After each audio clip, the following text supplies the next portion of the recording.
Olá pessoal, vamos continuar com a segunda parte da nossa aula de campo produzido por corrente elétrica. Na aula passada nós vimos o experimento de Ampere. Ele estabeleceu alguns dados sobre como uma corrente elétrica produz um campo magnético. Nós vimos como calcular o campo magnético produzido por uma corrente elétrica. Nós vimos também que utilizar uma solenoide ou uma bobina ajuda a intensificar o campo magnético produzido pela corrente elétrica. Hoje nós vamos ver como nós fazemos para calcular. Aqui nós temos na tela a fórmula do campo produzido por uma bobina. Perceba que o campo é diretamente proporcional ao número de espiras, ou seja, quanto mais voltas o fio der, maior é o campo magnético. Naturalmente, ele é diretamente proporcional à corrente e também ele é inversamente proporcional ao comprimento. Perceba que para o mesmo número de espiras, quanto mais comprida for minha bobina, menos o meu campo vai ficar concentrado. E isso vai reduzir o campo magnético produzido pela bobina.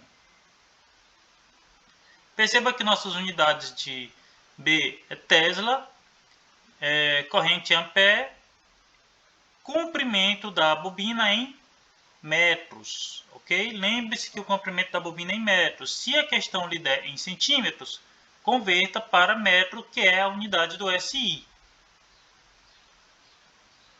Outra coisa o comprimento é o comprimento longitudinal do solenoide e não o comprimento do condutor ou do fio, tá? Se eu tiver um fio de 20 metros, porém a minha bobina tiver apenas 60 centímetros, eu vou considerar o comprimento da bobina de 60 centímetros, não os 20 metros de fio. Vamos fazer uma questão rápida aqui. Eu tenho um solenoide de 20 espiras com 2 centímetros de comprimento e corrente de 10 amperes. Vamos calcular o campo magnético produzido por essa bobina. Aqui nós temos a fórmula que nós acabamos de ver. E, substituindo os valores, nós temos 4 vezes 10 elevado a menos 3 Tesla. Se vocês lembram do exemplo anterior, em 100 A nós produzimos 2 vezes 10 elevado a menos 6 Tesla. Perceba que, tendo uma bobina de 20 voltas e 2 centímetros, que não é uma coisa muito complexa, nós conseguimos um campo magnético 2.000 vezes maior, com 10% da corrente. Não é à toa que os eletroímãs são feitos com ímã. Não é à toa que a máquina de ressonância magnética utiliza bobinas. Ou seja, os eletroímãs são feitos por bobinas, ressonância é feita por bobinas. Quando você vai fazer o motor, você faz uma bobina para intensificar o campo magnético no motor. Conforme já dito, em algumas aplicações, os ímãs permanentes eles são insuficientes. É o caso, como já falamos, daquele guindaste que levanta um carro. Um ímã natural não seria suficiente. E mesmo que fosse, eu consigo levantar o veículo. Mas como é que eu solto depois? Neste caso, utiliza-se uma bobina. Assim eu tenho a vantagem de ter um campo magnético muito mais intenso. E além disso, eu posso acionar ou desacionar o ímã quando eu quiser.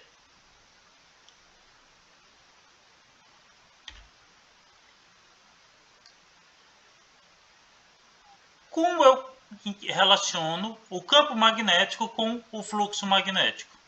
Nós temos a fórmula onde o campo magnético é o fluxo dividido pela área. Ou seja, se eu conseguir concentrar o fluxo em uma área menor, eu tenho um campo magnético mais intenso. Aqui que entra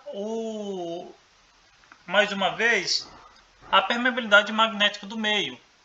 Se eu consigo um material com a permeabilidade magnética mais alta, eu consigo produzir um condutor que tem uma área de seção transversal menor.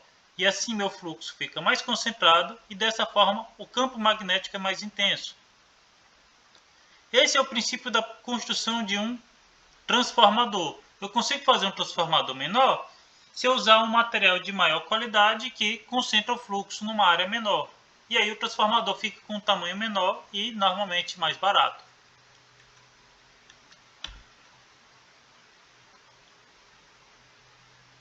A permeabilidade magnética, como já vimos, ela é uma constante que depende do material.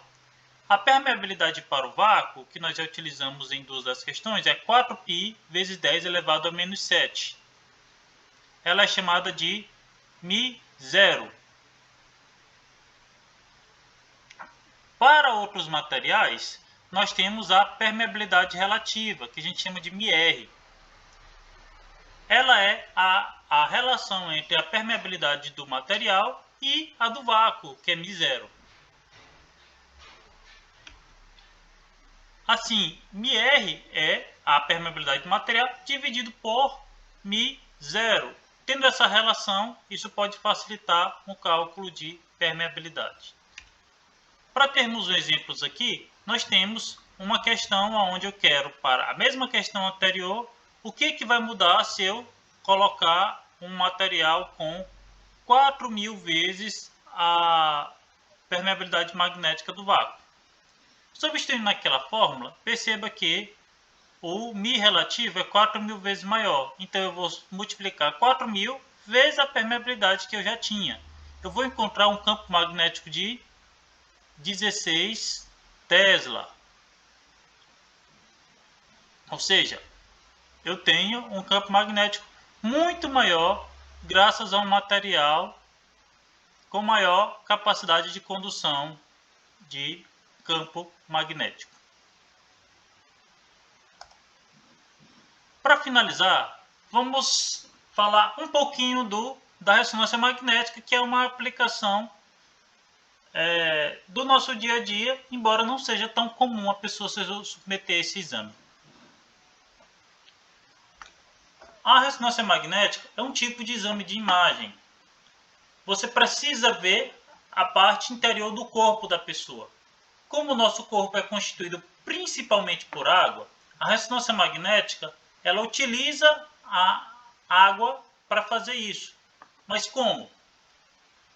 A água é formada por 2 átomos de hidrogênio e um de oxigênio. Como os átomos de hidrogênio têm um elétron cada, esses átomos de hidrogênio eles têm um campo magnético resultante não nulo. Cada átomo em si tem o seu elétron, um campo magnético não nulo. No oxigênio os elétrons estão em pares e assim os spins se anulam mutuamente. No hidrogênio não. Então eu produzo um campo magnético muito forte para que eu alinhe esses elétrons dos hidrogênios e eu possa visualizar dentro do corpo da pessoa. Perceba que, conforme dito, a máquina ela não é muito grande. Você quer que o campo magnético aqui seja o mais intenso possível. Por isso ela não pode ser grande demais. Um detalhe é que, como essa máquina produz um campo magnético muito intenso, você não pode ter nada ferromagnético dentro desta sala. Uma pessoa que já levou um tiro, por exemplo, que tem bala alojada, não pode passar por esse exame. A bala seria puxada violentamente para fora, que seria o mesmo efeito da pessoa levar um novo tiro, além, naturalmente, da bala danificar essa máquina. Essa sala ela é envolta por uma gaiola de Faraday, ou seja, ao redor inteiro dela tem uma gaiola de Faraday para reduzir a interferência eletromagnética do exterior, e ela tem que ficar distante de qualquer objeto metálico. Por exemplo, uma sala de ressonância magnética, geralmente ela tem que ficar no mínimo a 15 ou 20 metros de um local onde passam veículos. Você não pode passar nada metálico grande próximo dessa sala durante um exame. Você não coloca, ou seja, essa máquina próximo de um estacionamento. Conforme já falamos, nós temos as moléculas de água e cada elétron desses hidrogênios aqui tem um spin que, dependendo da direção, ele produz um campo magnético.